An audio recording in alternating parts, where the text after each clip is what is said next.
अस्सलाम वालेकुम। तो कैसे हैं आप लोग? उम्मीद करती हूँ आप सब अच्छे से होंगे। आज के इस वीडियो में मैं बात करने वाली हूँ आलिम क्या होता है, ठीक है, कितने साल का कोर्स होता है, subject list, exam pattern, new syllabus. जैसा कि आप लोग का कमेंट आ रहा था कि न्यू सिलेबस क्या है आलिम का, इस पर वीडियो बनाए, तो इस वीडियो में मैं यही बात करने वाली हूँ, सिलेबस क्या है और आलिम में कितने सब्जेक्ट्स होते हैं, ठीक है, इस पर भी मैं बात करूँगी। एग्जाम पैटर्न भी बताने वाली हूँ। उससे पहले मैं क्लियर कर दूँ कि आप सभी का आलिम का बैच बहुत जल्द स्टार्ट होने जा रहा है, सो आप लोग यहाँ से आलिम की तैयारी कर सकते हैं। इसके लिए आप लोग को अपने फ्रेंड्स में भी बताना होगा, क्योंकि बहुत सारे बच्चे रहेंगे तो मुझे भी पढ़ाने में अच्छा लगेगा, ठीक है।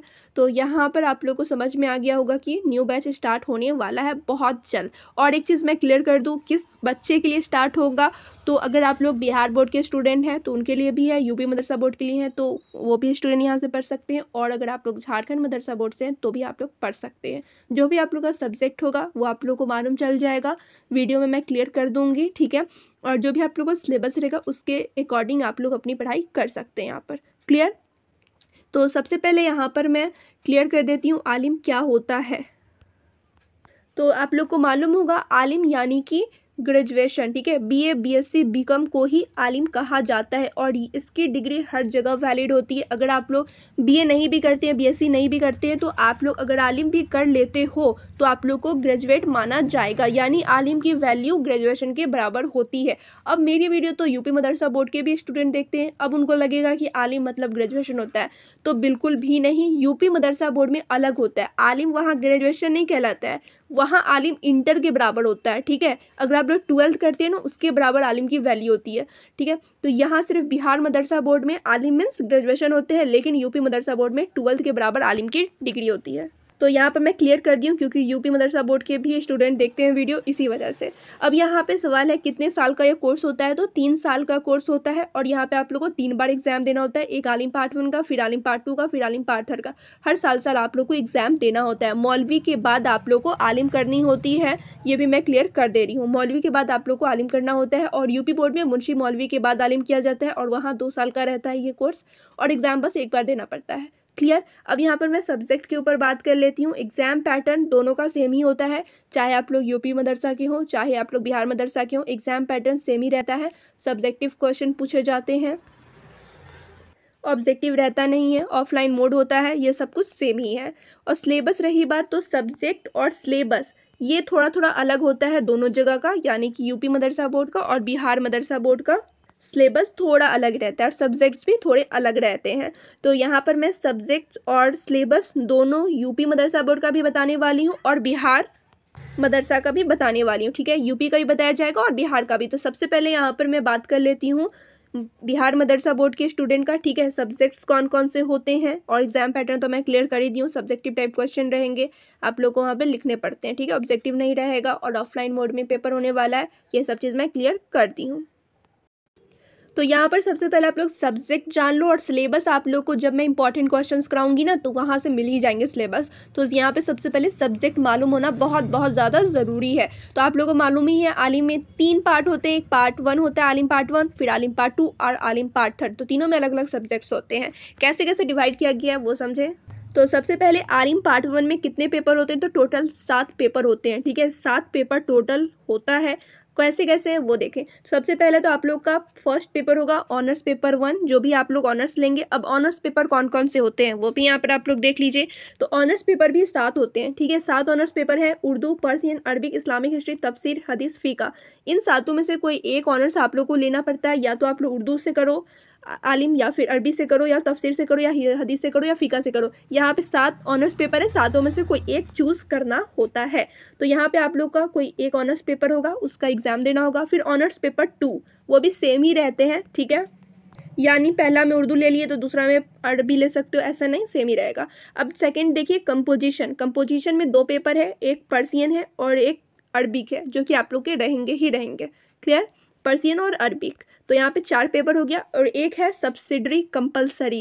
कंपलसरी मीन्स आप लोग में रहेगा ही, ये आप लोग हटा नहीं सकते हैं। दिनियात और अरबिक का पेपर आप लोग के हर स्ट्रीम में, यानी कि हर ऑनर्स में रहने वाले हैं। अब लास्ट है सब्सिडरी ऑप्शनल, ये ऑप्शनल है, ऑप्शनल में भी आप लोग चूज़ कर सकते हैं ऑनर्स। तो यहाँ पे आप लोग देखिए सब्सिडरी ऑप्शनल में 9 सब्जेक्ट है, 9 में से कोई एक आप लोग चूज़ कर सकते हो। यहाँ पे लिस्ट देख सकते हैं, Islamic history, political science, economics, sociology, psychology, general history, Arabic, Persian, Urdu, ये 9 पेपर है। 9 में से कोई एक आप लोगों को रखना है सब्सिडरी ऑप्शनल में। क्लियर? तो यहाँ से आप लोग समझ सकते हो 2 ऑनर्स पेपर और 2 कंपोजिशन 4 और 1 सब्सिडरी कंपलसरी, 1 नहीं 2, तो 4 2 6 हुए और 1 सब्सिडरी ऑप्शनल। तो यहाँ पे 7 सब्जेक्ट्स हो गए। ऑनर्स पेपर आप लोग को चूज़ करना होता है और सब्सिडरी ऑप्शनल चूज़ करना होता है। बस 3 पेपर आप लोग चूज़ कर सकते हैं, अदरवाइज 4 सब्जेक्ट सेम रहेंगे।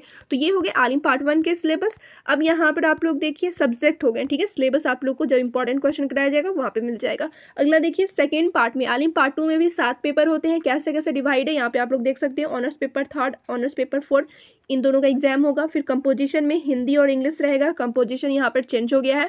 फिर सब्सिडरी कंपलसरी सेम ही रहेगा, दिनियात और अरबी।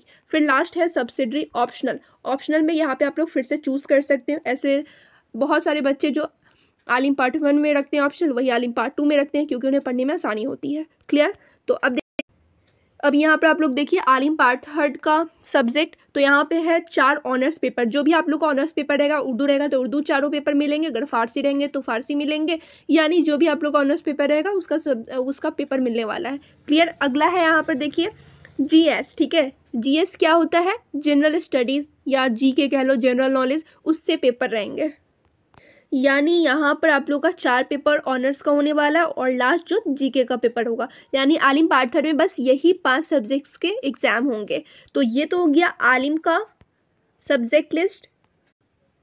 तो यहाँ पर मैं सब्जेक्ट लिस्ट जो दिखाई हूँ ये बिहार मदरसा बोर्ड का था। और एग्जाम पैटर्न कैसा रहने वाला है? तो सब्जेक्टिव टाइप क्वेश्चन रहेंगे।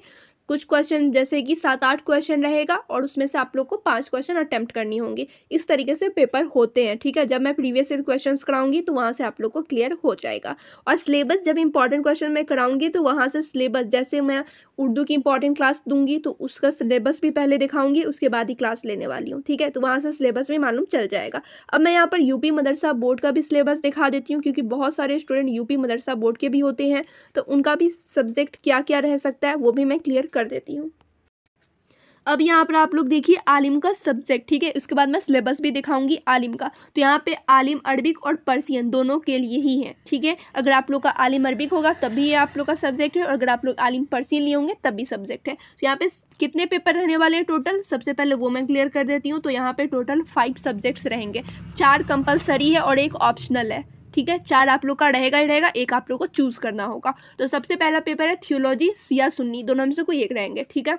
फिर अगला यहाँ पे देख सकते हैं अरबिक लिटरेचर फॉर आलिम अरबिक कैंडिडेट, सिर्फ अरबिक कैंडिडेट के लिए रहेगा Arabic literature. Persian literature for आलिम पर्सियन कैंडिडेट, तो यहाँ पे जिनका अरबिक रहेगा, आलिम अरबी रहेगा, उनको अरबी का लिटरेचर पढ़ना होगा। जिनका पर्सियन होगा तो उनको पर्सियन लिटरेचर पढ़नी होगी। क्लियर?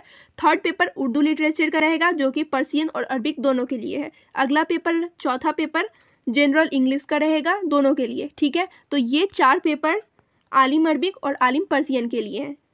थियोलॉजी सिया सुन्नी और अरबिक लिटरेचर, पर्सियन लिटरेचर और उर्दू लिटरेचर और जनरल इंग्लिश। क्लियर?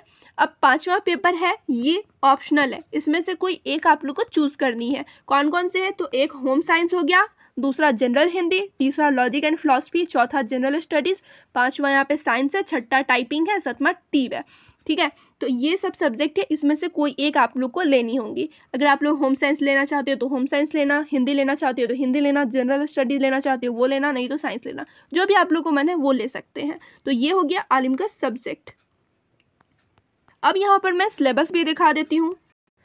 तो यहाँ पे अगर आप लोग का आलिम अरबिक है चाहे आलिम पर्सियन है, सभी का सब्जेक्ट यहाँ पे दिया हुआ है, सिलेबस दिया हुआ है। क्लियर? तो सब्जेक्ट देख सकते हैं, थियोलॉजी सुन्नी सिया में क्या पढ़ना है, तफसीर पढ़ना है, हदीस पढ़ना है और फ़िक़ह पढ़ना है। ये तीनों चीज़ आप लोगों को थियोलॉजी सुन्नी सिया में पढ़ना है। कैसे कैसे मार्क्स डिवाइड हुआ हुआ है? तो तफसीर से आप लोग का 40 मार्क्स पूछा जाएगा और हदीस से आप लोग का 30 और फ़िक़ह से आप लोग का 30, तो ऐसे होंगे 100 मार्क्स के, ठीक है।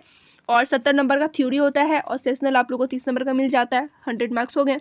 अब देखिए अरबिक लिटरेचर में, ठीक है, अरबिक लिटरेचर किन के लिए? जो आलिम अरबिक लेंगे उनके लिए। आलिम पर्सियन जो लेंगे उनके लिए यहाँ है। क्लियर? तो अरबिक में आप लोगों को क्या क्या पढ़ना है? तो प्रोस और पोइट्री और हिस्ट्री ऑफ अरबिक लिटरेचर, इनसे 50 नंबर के सवाल रहेंगे और 50 नंबर के सवाल आप लोग के ग्रामर से रहेंगे, ठीक है। तो 50 नंबर यहाँ से हो गया। अब यहाँ पर आप लोग देखिए तो यहाँ पे पर्सियन लिटरेचर में क्या पढ़ना है, वही प्रोस ग्रामर से क्वेश्चन रहेंगे, पोएट्री, हिस्ट्री और पर्सियन, इन सभी से 50-50 नंबर के सवाल रहेंगे। फिर अगला है उर्दू लिटरेचर। उर्दू लिटरेचर में क्या पढ़ना है, तो उर्दू प्रोस और ग्रामर से क्वेश्चन रहेंगे 50 नंबर के, और सेकंड उर्दू पोएट्री और हिस्ट्री ऑफ उर्दू लिटरेचर से 50 नंबर का सवाल रहेंगे। 100 मार्क्स हो गया, क्लियर। अब जनरल इंग्लिश से, तो जनरल इंग्लिश का यहाँ पे सिलेबस तो नहीं मेंशन है। अगला देखिए ऑप्शनल सब्जेक्ट। आप लोगों को मालूम ही होगा ऑप्शनल सब्जेक्ट कितने हैं, 7 सब्जेक्ट हैं, 7 में से कोई एक आप लोगों को लेना, और इसका सब्जेक्ट भी सिलेबस मेंशन नहीं है, इसलिए यहाँ पर मैं कुछ नहीं बता सकती, ठीक है। तो यहाँ पर मैं सब्जेक्ट लिस्ट बिहार मदरसा बोर्ड और यूपी मदरसा बोर्ड का भी दिखा चुकी हूँ। सिलेबस यूपी मदरसा बोर्ड का क्लियर कर दी हूँ, बिहार मदरसा बोर्ड का जब मैं इंपॉर्टेंट क्लास लूँगी तो वहाँ पे क्लियर कर दूँगी। एग्जाम पैटर्न क्या होने वाला है वो भी मैंने आप लोग क्लियर कर दिया है, और आलिम क्या होता है, कैसे होता है, हर चीज़ मैं क्लियर कर चुकी हूँ। और बैच कब से स्टार्ट होने जा रहा है, तो बहुत जल्द स्टार्ट हो जाएगा, 1-2 दिन में मैं क्लास स्टार्ट कर ही दूँगी, ठीक है। और आप लोगों को अपना अपना सब्जेक्ट भी मालूम चल गया, उसके अकॉर्डिंग आप लोग तैयारी कर लेंगे, क्लियर। तो चलिए फिर मिलती हूँ दूसरे वीडियो में। अगर आप लोगों को अलग अलग से वीडियो चाहिए होगी, यूपी मदरसा बोर्ड में डिटेल वे में वीडियो चाहिए, या फिर बिहार मदरसा बोर्ड का अलग से वीडियो चाहिए, तो कमेंट कर देना, मैं उस पर भी वीडियो बना दूंगी। तो फिर मिलती हूँ दूसरे वीडियो में। जल्दी से वीडियो को लाइक कर दें, शेयर कर दें और कमेंट करके बताएं वीडियो कैसी लगी।